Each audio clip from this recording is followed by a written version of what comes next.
Welcome to Pallavi TV. ఇరాన్లో ఉన్నటువంటి ఇండియన్స్కి embassy కీలక అడ్వైజరీ జారీ చేసింది. సో ఇప్పుడెందుకు అడ్వైజరీ జారీ చేసింది? ఆల్రెడీ యుద్ధం ఆగిపోయింది కదా, తాత్కాలికంగా 2 వారాల పాటు వాయిదా పడింది కదా. మళ్ళీ ఇప్పుడెందుకు అడ్వైజర్ జారీ చేసిందంటే ఇంకా పరిస్థితులు సర్దుమణగలే, స్ట్రైక్స్ జరుగుతూనే ఉన్నాయి. ఒక దేశం మీద ఒక దేశం జరుగుతున్న పరిస్థితి కాబట్టి ఖచ్చితంగా అందరూ అడ్వైజరీ ఫాలో కావాలి. ఎవరికి ఇష్టం వచ్చినట్టు వాళ్ళుగా ఇంటర్నేషనల్ బార్డర్స్ వరకు వెళ్ళొద్దు అంటూ ఇండియన్ ఎక్స్టర్నల్ అఫైర్స్ మినిస్ట్రీ ఒక అడ్వైజరీ అయితే ఎంబసీ ద్వారా జారీ చేయడం జరిగింది. సో దీనికి సంబంధించి చూద్దాం అడ్వైజరీలు ఏముందో. Embassy of India Tehran advisory 8th April. In continuation of the advisory of 7 April 2026 and in light of recent developments, Indian nationals still in Iran are strongly advised to expeditiously exit Iran in coordination with the embassy and using the routes suggested by the embassy. It is again reiterated that there should be no attempt to approach any international land borders without prior consultation and coordination with the embassy. The embassy's emergency numbers are below. So emergency numbers ఇచ్చింది. ఏంటంటే ఇప్పుడు కొంత తాత్కాలికంగా యుద్ధం ఆగిన పరిస్థితి కాబట్టి ఇప్పుడే వచ్చేయండి. ఇప్పుడు ఎందుకంటే ఎక్కడికక్కడ స్ట్రైక్స్ ఆగినాయి. సో ఆ తర్వాత కూడా ఈ 2 వారాల తర్వాత ఏం జరుగుతుందో మనం చెప్పలేం కాబట్టి ఈ చర్చలు సఫలం కావచ్చు, విఫలం కావచ్చు. ఇప్పుడు కొంత విరామం దొరికినప్పుడే మీరు ఇరాన్ నుంచి వచ్చేయండి అంటూ ఈ అడ్వైజరీలో చెప్పడం జరిగింది.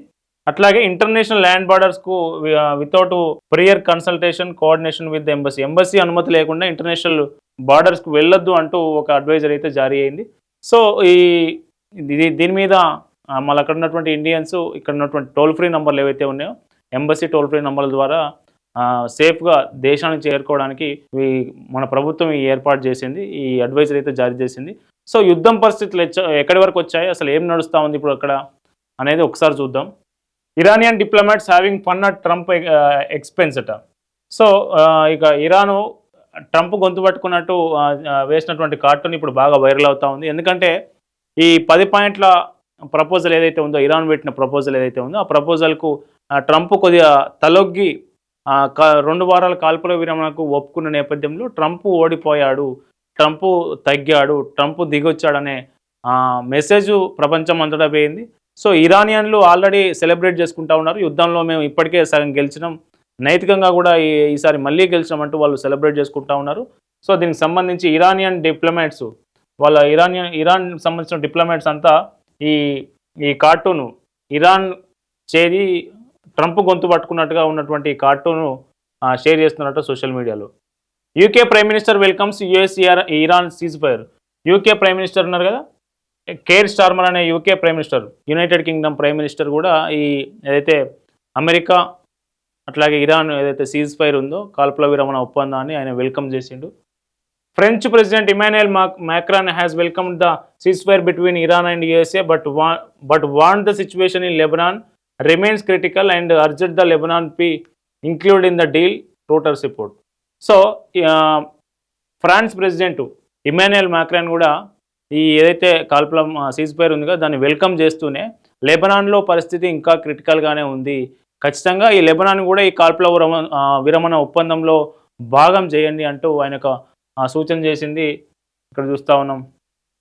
India's external affairs minister doctor S Jaishankar to visit UAE on 9th of April after attending the Indian Ocean Conference in Mauritius.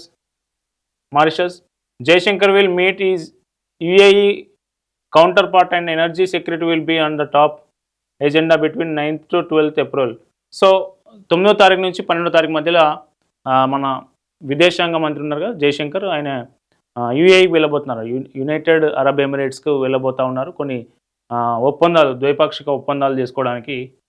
Israel air force statement.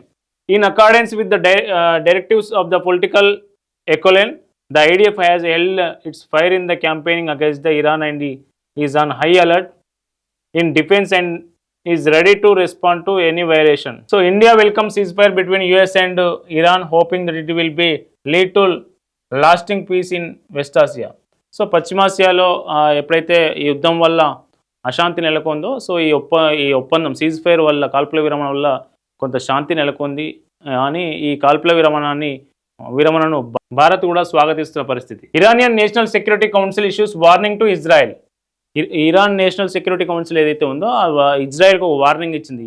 కాల్పుల విరమణ ఒప్పందం జరిగినాక కూడా ఇరు దేశాలు అటు అమెరికా కావచ్చు, ఇటు మన ఇరాన్ కావచ్చు, కాల్పుల విరమణకు ఒప్పందం జరిగిన కూడా ఇజ్రాయెల్ లెబనాన్ మీద దాడులు ఆపట్లేదని ఇరానియన్ నేషనల్ సెక్యూరిటీ కౌన్సిల్ అభ్యంతరం వ్యక్తం చేసింది. అదేమన్నదంటే within a few hours if the firing does not stop in southern Lebanon the air and missile unit will bomb Tel Aviv అంటూ హెచ్చరించింది.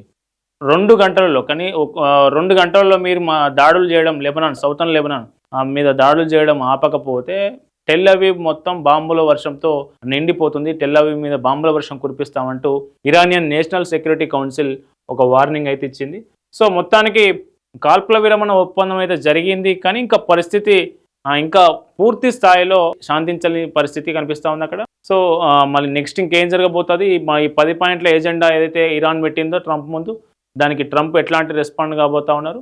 పాకిస్తాన్ ఎప్పుడైతే ఏప్రిల్ 10వ తేదీ రోజు మనకు అక్కడ పాకిస్తాన్లో మధ్యవర్తిత్వం మేము నేతృత్వం వహిస్తాం, మీరిద్దరు ఇక్కడికి వచ్చి చర్చల్లో పాల్గొనని అని ఏదైతే ఆహ్వానం పంపిందో దానికి ఇరు దేశాధినేతలు ఏ నిర్ణయం తీసుకుంటారు, అట్లాగే పశ్చిమాసియా దేశాలు దీని మీద ఎట్లా స్పందిస్తాయో చూడాలి.